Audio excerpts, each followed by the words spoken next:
All right, so every so often somebody asks about abortion, the Christian perspective on abortion. It's not the perspective that Christians have, it's just the truth, right? There's but one truth. It's not truths, it's truth. And so what is the truth on the matter? Life. That's what it is. Life. And who does life belong to? God. God alone is the author of life. And so the government doesn't own life. You don't own life. Culture doesn't define what life is. God does.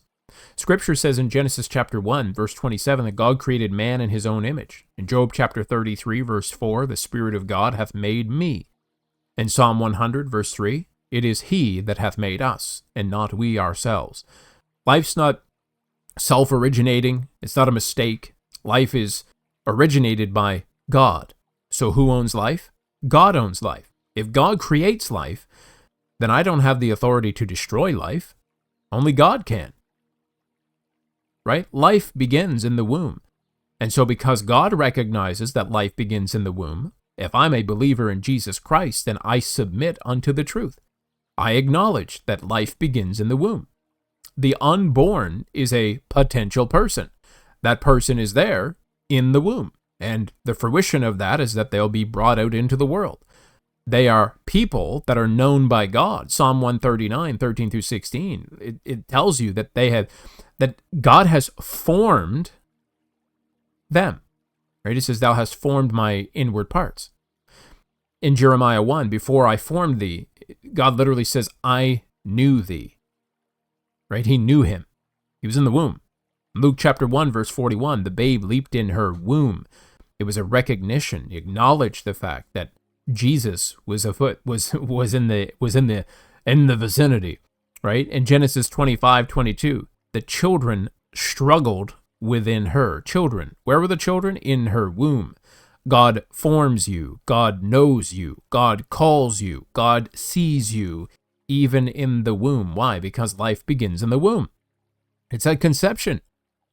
If God calls the unborn children, I have no right to call children anything else then, right? God's law, even in the Bible, when we go to Exodus chapter 21, we can go way back, and we can see that there is a law that protects the unborn. Unborn what? Unborn people. Unborn people, already people in the womb. They're given the same moral weight as people who are already born. If harm comes to the unborn, the penalty was life for life. It was an eye for an eye, wound for wound. The unborn are given equal moral status under the law of God. So God doesn't distinguish between whether or not killing a child in the womb or killing a child outside the womb is different. It's the same. Both are shedding of innocent blood. And God hates the shedding of innocent blood. God hates the hands that shed innocent blood. Read it for yourself in Proverbs chapter 6. Cursed be he that taketh reward to slay an innocent person. Deuteronomy 27. Israel was judged for shedding innocent blood. Psalm 106. So the unborn are the very definition of innocent. To destroy them is to provoke the judgment that God has waiting for you. So God condemns entire cultures that destroy their children, right? Ancient cultures sacrificed children for their rituals, right? It was convenience. It was for their prosperity. It was because of fear, social pressure. God condemned it. In Leviticus 18 and Deuteronomy 12 and Jeremiah chapter 7, Ezekiel chapter 16, the issue is not whether modern practices look identical to those days. The issue is the moral principle that's at hand. When a culture normalizes the destruction of its children, God judges that culture. Look around, people. Look what's happening today. It's even celebrated. There's people bragging about how many abortions they've had, how many children they've murdered. Jesus said, take heed that ye despise not one of these little ones. Right? To harm a child was you should hang a millstone about your neck and cast yourself into the sea. Both children in terms of new believers and children in general. The kingdom, okay, is very simple. Think about this. The strong protect the weak. The powerful defend the powerless. And righteous are a shield for the vulnerable. If I follow Christ, if I'm claiming to follow Jesus, that I have to defend those who cannot defend themselves. And so all throughout history, believers, we've always stood against abortion. We've defended the life that's in the womb. Life begins in the womb. The unborn are our neighbors. If you destroy unborn life, it's that you've killed somebody. And we're commanded what? Thou shalt not kill. So it wasn't about politics. It wasn't culture. It was a biblical conviction. The unborn are living people. And so we can see from Scripture that God creates life. God forms the life in the womb. He knows you. God knows that unborn. He knows them. God calls the unborn. God protects the unborn. God forbids the shedding of innocent blood, the unborn. God condemns cultures that destroy children. Jesus elevates those who are vulnerable, those poor little children.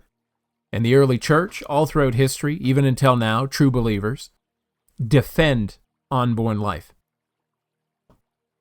So the Bible affirms without question the sanctity of mankind, the life of mankind, from the very beginning of conception. God's people are to protect the unborn. Again, this isn't a political perspective or a traditional thing or culture or anything. This is just biblical. This is theology. This is a moral truth.